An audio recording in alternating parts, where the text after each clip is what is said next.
عمرہ visa policy میں بڑی تبدیلی، سعودی حکومت نے اہم اعلان کر دیا۔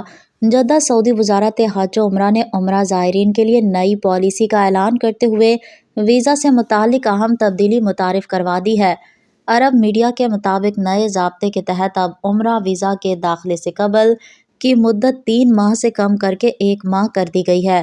تاہم سعودی عرب پہنچنے کے بعد زائرین کو قیام کے لیے بدستور 3 ماہ کا وقت حاصل رہے گا۔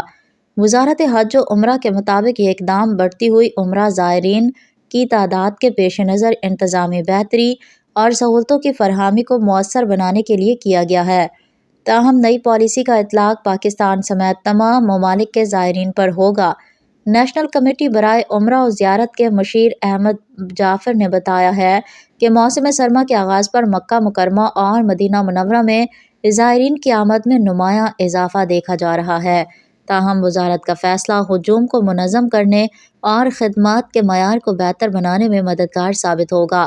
سرکاری اعداد و شمار کے مطابق رواں عمرہ سیزن کے آغاز یعنی جون سے اب تک دنیا بھر سے 40 لاکھ سے زائد زائرین کو عمرہ ویزے جاری کیے جا چکے ہیں، جو پچھلے برسوں کے مقابلے میں ایک نیا ریکارڈ ہے۔